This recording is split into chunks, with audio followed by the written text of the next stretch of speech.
Cette semaine, Destination Francophonie vous emmène à Antananarivo, la capitale de Madagascar.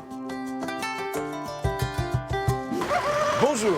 Quand vous arrivez à Antananarivo, ou tout simplement Tana, comme on dit ici, vous êtes étonné parce que vous avez l'impression de parcourir une série de villages accrochés à des collines. Il y en a 18, entourés de magnifiques rizières.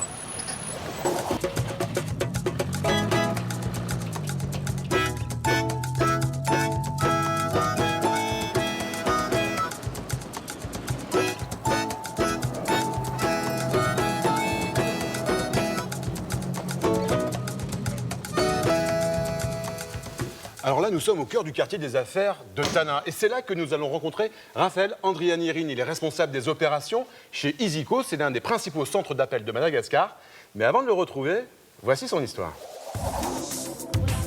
Raphaël a travaillé pendant plusieurs années dans un centre d'appel en France. Avec l'essor rapide de cette activité à Madagascar, il décide de revenir dans son pays où il est engagé tout de suite par Iyzico.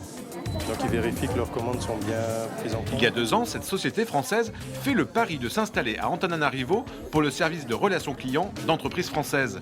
Car dans le Maghreb, où l'on trouve de très nombreux centres d'appel, le marché francophone est de plus en plus saturé. De plus, le réseau de fibre optique installé récemment sur l'île permet des connexions de très haut débit.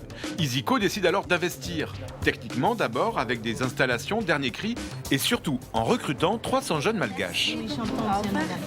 Quand vous entrez dans cette salle, c'est impressionnant. Vous avez l'impression d'être dans une ruche où tout le monde est en train de parler français. Bonjour Raphaël.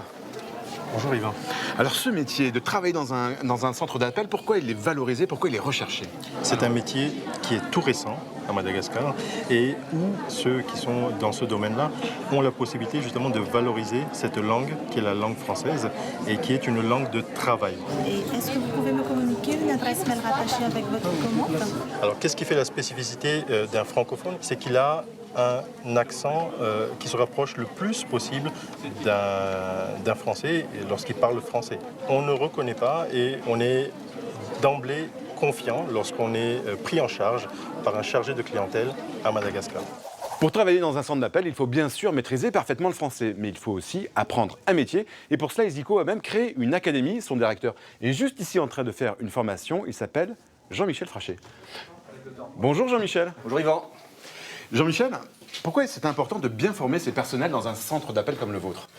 Tout simplement parce qu'il est essentiel que nos chargés de clientèle, qui sont de jeunes professionnels talentueux, puissent acquérir un niveau de compétence et de performance optimal, de telle sorte que la satisfaction du client qui vient chercher chez nous une réponse à une situation parfois problématique, que cette satisfaction soit au top et qu'on puisse leur apporter la solution. Tu peux me donner un exemple de question fermée Tous ces jeunes malgaches qui, pour la plupart, parlent très bien le français, sont dans l'attente à la fois de métiers de contact éventuellement avec l'extérieur. Et puis, utiliser le français comme langue de travail, c'est quand même une occasion rêvée parce que souvent, on apprend le français pendant de longues années et arrivé sur le marché de l'emploi, on n'est pas toujours amené à l'utiliser, à l'exploiter finalement.